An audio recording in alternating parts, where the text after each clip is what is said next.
12 अगस्त 2024 की रात उत्तराखंड के देहरादून में बस स्टॉप पर लगभग सारे ही लोग जा चुके थे। कुछ गिने चुने पैसेंजर अभी वहां पर बचे हुए थे, जिनकी रात को बस चलने वाली थी। इसी तरीके से बस का वेट करने वाले लोगों में एक लड़की भी शामिल थी। लेकिन नाइट ड्यूटी करने वाला वहां पर जो गार्ड था, वो जैसे ही इस लड़की के पास से गुजरता है तो उसे देखकर थोड़ा अजीब महसूस होता है। वो लड़की बिल्कुल भी कंफर्टेबल नजर नहीं आ रही थी, बार बार अपने कपड़ों को ठीक कर रही थी। वो आसपास भी ऐसे घबरा कर देख रही थी। इसके अलावा पास ही एक व्यक्ति घूम रहा था, जो लड़की को बार बार देख रहा था। उस आदमी को देखकर बहुत ज्यादा वो लड़की घबरा रही थी।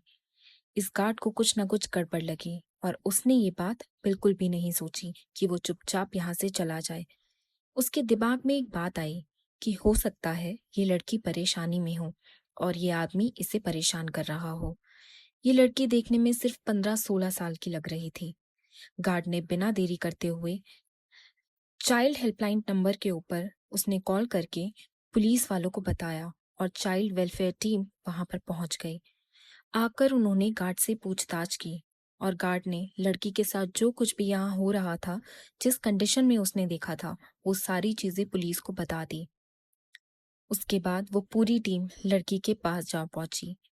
पहली नजर में जब पुलिस वालों ने इस लड़की को देखा तो उन्हें भी ये बात समझ आ गई कि जरूर ये बच्ची किसी बात से घबरा रही है और हो सकता है कि ये जो आदमी घूम रहा है वो इसे तंग कर रहा हो। सारे के सारे पुलिस वाले और चाइल्ड वेलफेयर टीम उसके पास जा पहुंची और वहां पहुंचकर उससे बातें करने लगी। लेकिन जब पुलिस वाले उस लड़की से बातें कर रहे थे, जिस भी आदमी को वो अपने पास देखती, वो घबरा जाती। उसके पास जो बैग था, उससे लिपटने लगती। पुलिस वाले समझ गए कि जरूर वो वहां मौजूद आदमियों से घबरा रही है। जितने भी आदमी थे, वो पीछे हट जाते हैं और सारी लेडी पुलिस ऑफिसर्स उसको अपने साथ ले आती हैं। वो लड़की से बातें करने लगती हैं। लड़की इस टाइम इनसे कुछ ज्यादा बात नहीं करती। वो जब उनसे पूछताछ करने लगते हैं कि बेटी तुम कहाँ से आई हो, कहाँ जाना चाहती हो, लड़की ने बताया कि वो पंजाब के पटियाला जाना चाहती है और इस टाइम वो बहुत घबराई हुई थी। लेडी ऑफिसर्स ने दोबारा पूछना शुरू किया कि क्या तुम यहाँ अकेली आई हो या फिर तुम्हारे साथ कोई और है? तुम्हारे साथ जो आया था वो कहीं गुम गया है क्या? सारे ही तरीकों से पुलिस वाले उससे पूछने की कोशिश कर रहे थे, लेकिन बार बार पूछ लेने के बाद भी वो लड़की कम बोल रही थी। आखिर में पुलिस वालों को ये बात लगने लगी कि जरूर लड़की मुसीबत में है। पुलिस वाले उसे अपने साथ गाड़ी में बिठाकर ले जाते हैं और इस टाइम लड़की को बहुत भूख लगी थी, तो सबसे पहले उसे खाना खिलाया जाता है। वो जो कुछ खाना चाहती थी, पीना चाहती थी, सब उसे दिया जाता है। इसके बाद एक लेडी ऑफिसर उसके पास आराम से बैठकर बातें करने की कोशिश करती है। लेकिन इस वक्त भी बच्ची बहुत घबराई थी, वो किसी से बात नहीं करना चाहती थी, बस एक कोने में चुपचाप बैठी थी। इसी के साथ इसका ट्रीटमेंट शुरू करवा दिया जाता है।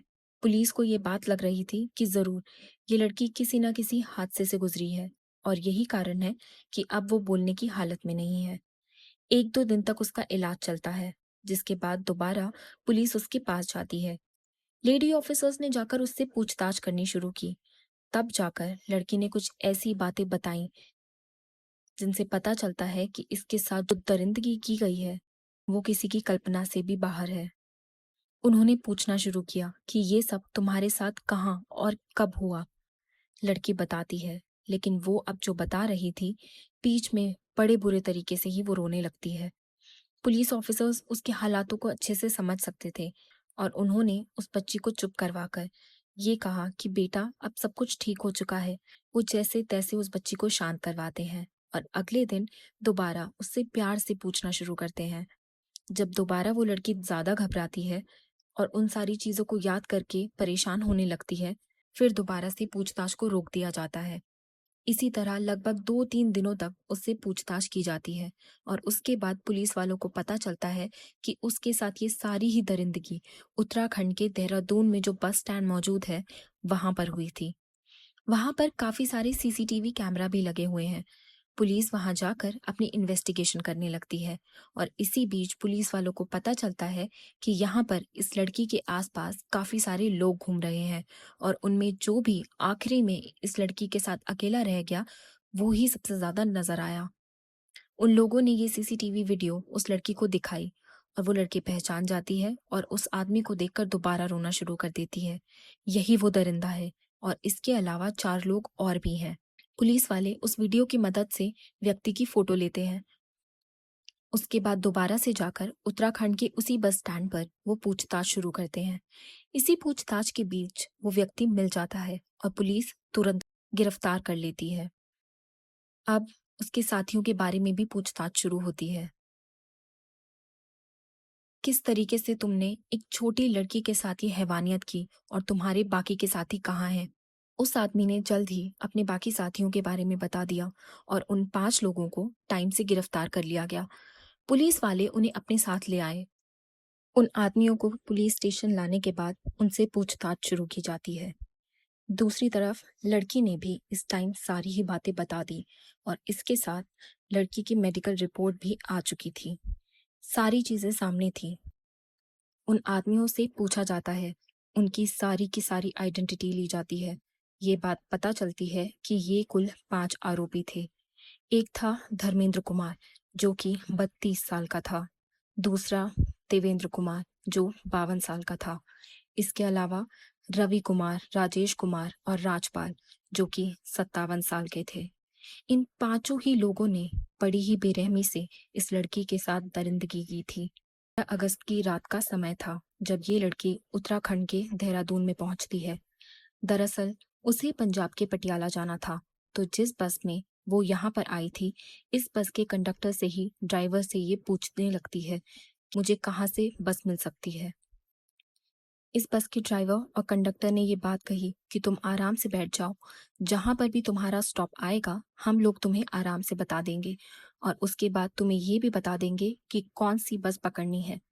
इन सारी ही चीजों को सुनकर वो लड़की आराम से बैठ जाती है और उसके बाद उत्तराखंड के देहरादून में करीबन रात के 10:30 बजे ये बस पहुंचती है और जैसे ही बस यहाँ पर पहुंचती है तो एक एक करके जितने भी इस बस में यात्री थे वो उतर जाते हैं। अब रात का टाइम था। पहले ही बहुत ही कम इस बस में सवारी बैठी थी और वो भी उतर चुकी थी। इस लड़की ने पूछना शुरू किया कि अब मुझे पंजाब के पटियाला जाना है, तो वहाँ की बस मुझे कहाँ से मिल सकती है। बस के ड्राइवर और कंडक्टर दोनों ने ये बात कही कि तुम आराम से यहाँ पर बैठ जाओ, जहाँ पर भी तुम्हारी बस लगी हुई होगी हम तुम्हें बता देंगे। लेकिन इस घटना के कुछ ही देर बाद वो उस लड़की को बस के पीछे ले जाने लगते हैं। अब बेचारी बच्ची अकेली थी। यहाँ पर काफी सारी बस खड़ी हुई थी। इस बस का कंडक्टर और इसका ड्राइवर जो कि इसके साथ हैवानियत करने पर तुले हुए थे, वो लोग इसे पकड़ते हैं, जबरदस्ती उसे बस के पीछे लेकर जाते हैं और चुप करवाने की कोशिश करते हैं। ये बात कहते हैं कि क्या तुम्हारे घर नहीं जाना चाहती? अगर जाना चाहती हो तो चुपचाप यहीं पर बैठी रहो और हम तुम्हें बड़ी ही आराम से पहुंचा देंगे। इस चीज की तकलीफ बिल्कुल भी मत लो। वो लड़की इस टाइम तक बहुत घबरा चुकी थी और उसके बाद वो लोग उसे बस की पिछली सीट पर लेकर जाते हैं और वहां पर उसके साथ हैवानियत करने लगते हैं। इसके साइड में ही एक और बस खड़ी हुई थी। उस बस में भी 2 ड्राइवर बैठे थे। आपस में वो लोग बातें कर रहे थे कि तभी इस लड़की की आवाज सुनकर वो बस में आ जाते हैं। यहाँ पर आकर बस के ड्राइवर और कंडक्टर से वो पूछने लगते हैं कि आखिरकार यहाँ पर क्या चल रहा है। शायद ये लोग आपस में एक दूसरे को पहले से ही जानते थे। उन्होंने बताया कि इस तरीके से हम लोग एक लड़की को यहाँ पर लाए हुए हैं, अगर तुम्हें भी कुछ करना है तो तुम भी कर सकते हो। सबसे ज्यादा अफसोस की बात यहाँ पर है कि इन लोगों ने भी उस लड़की की मदद करने के बारे में नहीं सोचा, बल्कि खुद की हवस मिटाने के लिए ये लोग सोचते हैं कि हमें भी उस लड़की का इस्तेमाल करना चाहिए। यहाँ पर पहले से ही मौजूद ड्राइवर और कंडक्टर कह रहे थे कि ये तकरीबन सारा का सारा कांड 10:30 के आसपास शुरू हुआ था और अब रात के 12 बज चुके थे। 12:30 होने ही वाले थे कि इसी टाइम जो ये बस का कंडक्टर था ये बात कहता है कि अपने बाकी साथियों को मुझे जाकर कैश भी जमा करवाना है। जितना भी आज की टिकट वगैरह काट कर पैसे इकट्ठा हुए थे इससे जाकर कैशियर को संभलवाने हैं। तो वो जाकर कैशियर के पास पैसे जमा करवाता है और इस टाइम वो कैशियर पूछने लगता है कि भाई बस तो काफ़ी देर पहले आ चुकी थी, अब तक कहाँ घूम रहे थे तुम? पहले तो टाइम पर आ जाया करते थे। कंडक्टर कहता है मुझे वापस जाना है, इधर जाना है, उधर जाना है। कैशियर की बातें सुनकर कंडक्टर आनाकानी करने लगता है, उसे ये बताने में कि वो कहाँ चला गया था।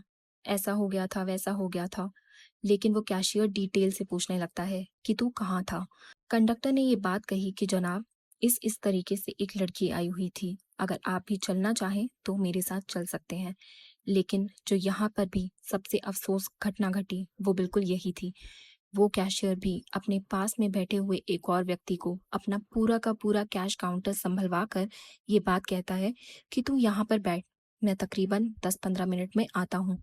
और वो कैशियर भी कंडक्टर के साथ बस में जा पहुँचता है।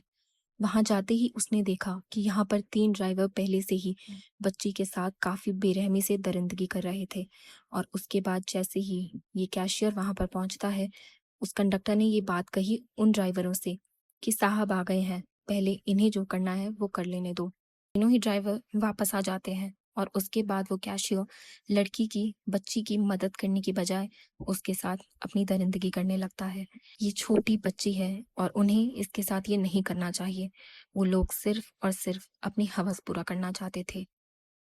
उसके बाद वो सारे लोग बस से नीचे उतर आते हैं और लड़की को ये बात कहते हैं कि तुम अपने कपड़े ठीक कर लो, तुम्हारी जो बस है वो इस नंबर पर आने वाली है। लड़की उस टाइम बहुत घबरा चुकी थी। वो अपने आप को जैसे-तैसे सँभाल कर बस स्टैंड पर खड़ी हो जाती है। अब वो इतनी घबरा चुकी थी, लेकिन जो ड्राइवर था और कंडक्टर उसके आस-पास घूमते रहते हैं, क्योंकि उन्हें कहीं न कहीं इस बात का डर था कि लड़की आस-पास या किसी और को इन बातों के बारे में ना बताए। तो इसी चक्कर में वो लोग लड़की के आस-पास घूमने लगते हैं। क्योंकि देर रात का समय था, तो एक गार्ड वहाँ आ पहुँचता है और जब वो बच्ची की हालत को देखता है, तो उसे समझ आ जाता है कि कुछ न कुछ गड़बड़ हो रही है। साथ ही पास में घूमते ड्राइवर और कंडक्टर को देखकर उसका शक जैसे यकीन में बदलने लगता है और वो जाकर पुलिस वालों को कॉल कर देता है। आईएसपीटी से उन्होंने कैमरे को खंगालना शुरू किया और बहुत सारी फुटेज मिली, जिस फुटेज में बच्ची आराम से बैठी हुई मिली। इसके बाद एक व्यक्ति वहां पर घूमता दिखाई दिया। इस केस को देखकर एक ही सवाल दिमाग में घूमता है कि क्या इंसानियत अभी भी जिंदा है? क्योंकि जिस तरीके के केस लगातार सामने आ रहे हैं, उन्हें देखकर तो यही लगता है कि चारों तरफ सिर्फ और सिर्फ हैवान घूम रहे हैं। बात भले ही कोलकाता की ट्रेनी डॉक्टर की हो या बिहार वाली लड़की के बारे में, जो कि सिर्फ 14 साल की थी। बड़े ही बेरहमी से उसके गांव वाले ही उसे उठा ले जाते हैं, उसका रेप करते हैं और आखिर में बेरहमी से मार डालते हैं। और अब ये घटना, अगर उत्तराखंड वाली घटना देखी जाए तो मामला कुछ समझ नहीं आता। इस घटना में 2 लोग तो शामिल ऐसे थे जिनकी उम्र 52 और 57 साल थी। वो इतनी ज़्यादा उम्र-दराज़ थे।